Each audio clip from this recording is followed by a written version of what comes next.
Welcome to the Hodja on Architecture podcast. Teaching the Designer. Chapter 4. The Birth of the Architect. In the previous chapter, we explored how drawing transformed design education by enabling the imagining, representation, and communication of ideas before they were built.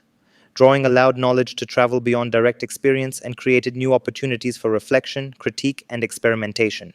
It also contributed to a gradual separation between designing and building. Once ideas could exist independently of construction, a new question emerged. Who was responsible for creating those ideas? Today, the architect is often understood as a distinct professional figure. Architects are expected to combine technical knowledge, creative thinking, spatial awareness, cultural understanding, and practical problem solving. They occupy a recognized position within society, supported by educational institutions, professional organizations, and regulatory frameworks. Yet this role did not always exist in its current form. The architect, as we understand the term today, emerged gradually through a long process of social, cultural, and professional transformation. When people think about architecture, they frequently imagine architects. Histories of architecture are often organized around influential individuals whose names become associated with buildings, movements, and historical periods. Within this framework, architecture appears inseparable from authorship. Buildings are interpreted through the intentions of their designers, and architectural history becomes a history of individuals. Yet for much of human history, architecture existed without architects in the modern sense. Many early structures were the products of collective knowledge rather than individual design authorship.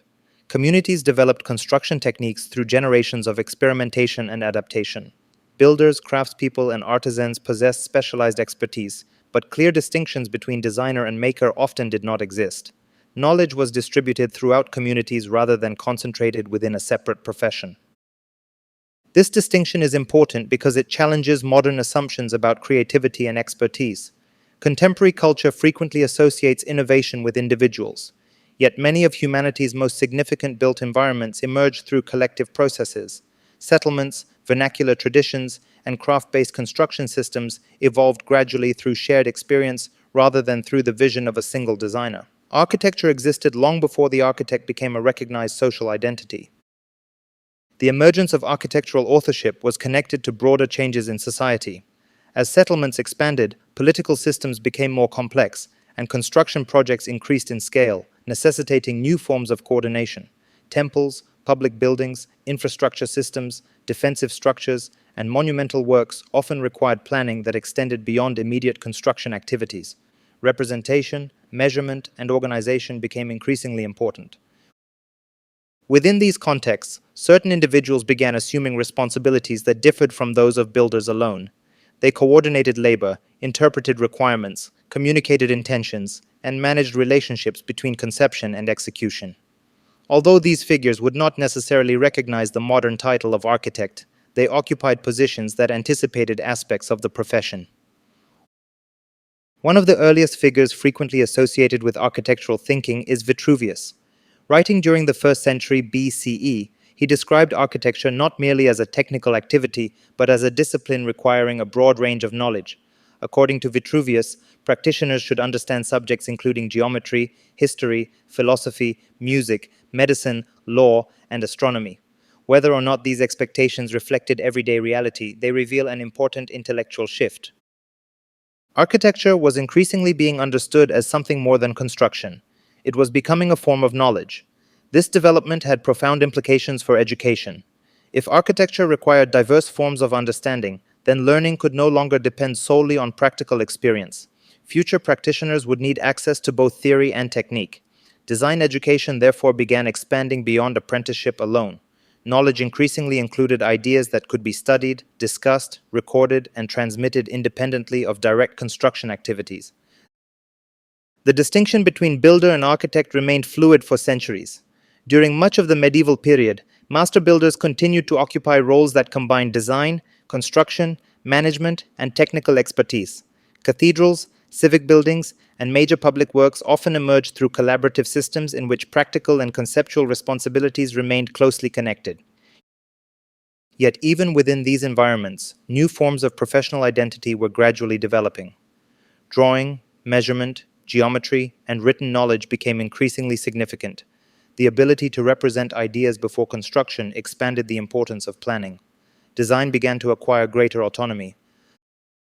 The Renaissance accelerated many of these changes.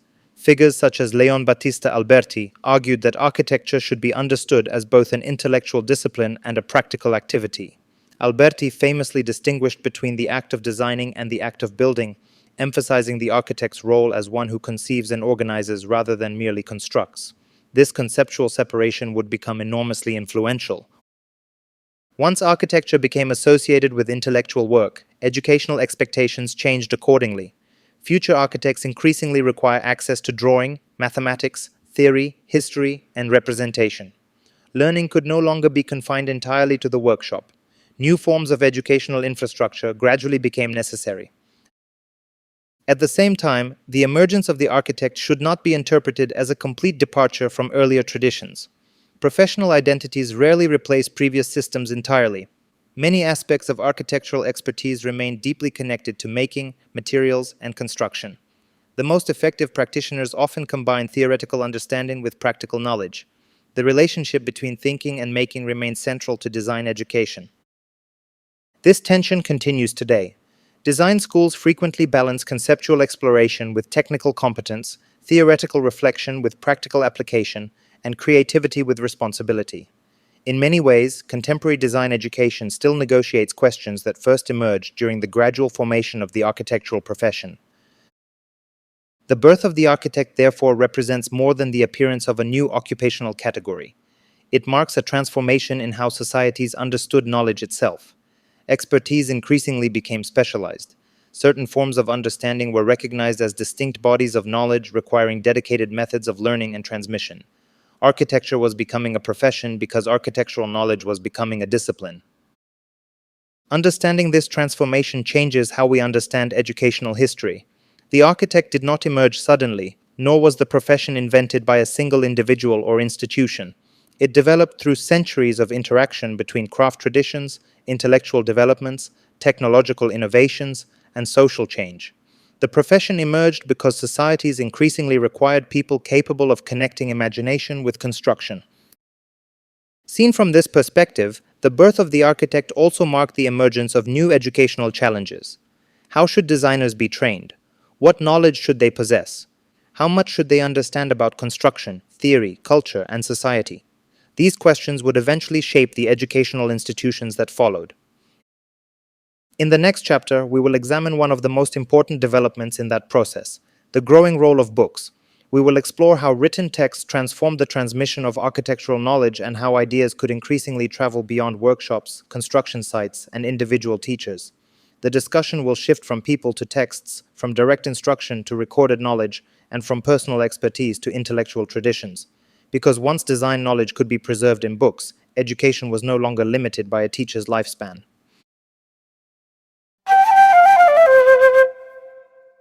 This concludes Chapter 4 of Teaching the Designer, The Birth of the Architect.